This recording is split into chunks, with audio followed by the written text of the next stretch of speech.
only to find that there is too much wheat in the world. Here's part 2. I tried to corner the graft market, but I learned that there isn't enough money in the world to buy up all the public officials who demand a share in the graft. The one other person you have to set up is Doherty's boss, a woman. Confident his many payments to Jess Smith had immunized him from punishment, George Remus had continued to expand his business. In less than a year, he had made some $6 million. He had established a new supply depot in Ohio and owned 9 distilleries, had interests in others scattered from Buffalo, New York to Glendale, California, and was on the lookout for still more. But eventually he went too far. He had bought the Squid Distillery in Lawrenceburg, Indiana, and found himself operating in the jurisdiction of a capable and incorruptible prohibition director, Bert G. Morgan. So he's one guy with principles. Come to call the stumbling block of the Middle West. Morgan's suspicion was first aroused when his men began seizing trucks and automobiles filled with bottles wrapped with newspapers from Cincinnati. Then they traced a shipment of Squid whiskey to Remus's headquarters at Death Valley. Morgan's agents arrested everyone and confiscated a small arsenal of weapons, $40,000 worth of alcohol, 1925, and Remus's business records as well. 26, sorry. Remus wasn't unduly concerned. His government withdrawal permits covered all of the whiskey that was seized. And besides, Jess Smith had assured him he would never go to prison. Until On New Year's Eve, Remus gave a memorable party to inaugurate the vast Roman-style swimming pavilion he built on the grounds of his Cincinnati mansion. Do you know how much this guy spent on florists alone? The Imogene Baths, in honor of his beloved second wife. Every guest received a gift. Specially made diamond stick pins for the men and diamond earrings for the women. Good Lord. Remus drank only water that evening. He was a lifelong teetotaler. Huh. He didn't even drink. A few months later, the government indicted Remus for violating the Volstead Act. This is when it gets good. 3,000 times. Ready? Mabel Walker Willebrand herself decided to supervise. She was the Attorney General, Doherty's boss. The evidence the government presented at the trial was overwhelming. It took the jury less than 2 hours to find Remus guilty, and he was sentenced to serve 2 years in federal prison. And this is when it gets crazy. And hurried to Washington to see Jess Smith.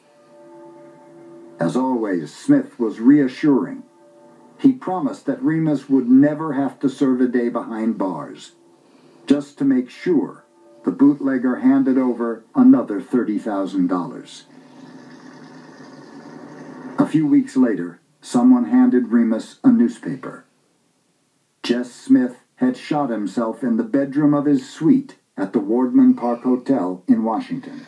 Suicide. He had been named in an investigation of corruption in the old Harding administration. And here comes the downward spiral for the last 40 Remus minutes. was still so confident that no serious harm would come to him that while awaiting his appeal, he bought the Jack Daniels distillery at St. Louis. Wow. And ordered his men to siphon off every drop of whiskey. The Court of Appeals affirmed my sentence. The Supreme Court refused to hear my case. The game was over. I had nowhere to turn. You're going to the slammer. Remus was on his own, and eventually found himself in handcuffs and on the way to the federal penitentiary in Atlanta. Again, that's a half an hour. Adjusted, bribing officials But here's where it gets to make his crazy. life in prison as comfortable as possible. Because he's bribing everybody. And he consoled himself with the thought that while many of his old friends had deserted him, he could always count on the love and loyalty of his wife Imogene. So 45 minutes for the setup, half an hour in jail court. And the opulent Cincinnati home they'd lived in together. Watch this. In all the pain and humiliation of the thing, my one consolation was my wife. She had been my partner in everything. She knew the inside of all my deals. She kept books on transactions which could not be entrusted to the office force.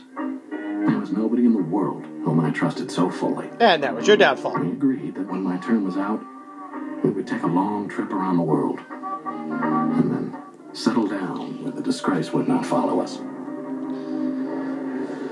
Concerned about rumors of bribery at the prison, Mabel Walker Willebrandt sent one of her best agents, Franklin L. Dodge, to investigate. Oops. Here's where it gets crazy. Lost their jobs. Remus lost all his privileges. And then he lost his wife. In the intervening months, Imogene Remus had begun a romance with Agent Dodge. Oh! Together they set about systematically looting her husband's assets. Oh! They sold off his distilleries, his stocks of liquor, and the liquor withdrawal certificates for which he'd paid more than $200,000. Oh! She also filed for divorce. Oh. Dodge is taking everything that is most precious to me, Remus said. He has ruined my life forever. He brooded for months behind bars. So what does he plan? And when he was finally released and went back to Cincinnati, he found the home he and Imogene had shared stripped of every stick of furniture. He collapsed. That's a vicious woman, man. It was the supreme double-cross. Remus had been betrayed by everybody he had trusted. Supreme double-cross. And now, at last, by the one who owed him the most. Now what would that drive a man to do? On the way to his final divorce hearing, Remus spotted his wife and stepdaughter driving through Eden Park in a taxicab. He ordered his driver to force them off the road, jumped out with a revolver, and shot his wife. Then he turned himself in. And what defense would he use? Society. She who dances down the primrose path must die on the primrose path. I'm happy. This is the first peace of mind I've had in years. The murder trial was a national sensation. Yep. Remus's defense was the same one he'd tried unsuccessfully to present in Chicago, back before he'd gone into the bootlegging business. Temporary insanity.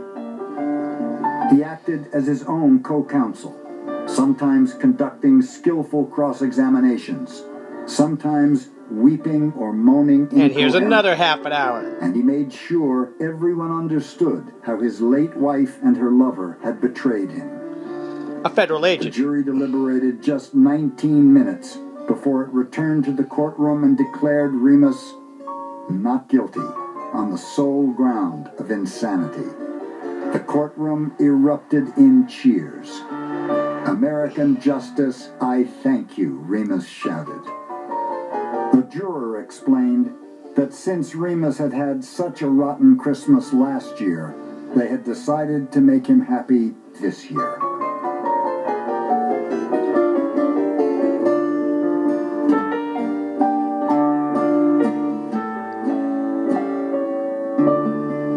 Now that is an Oscar-winning movie.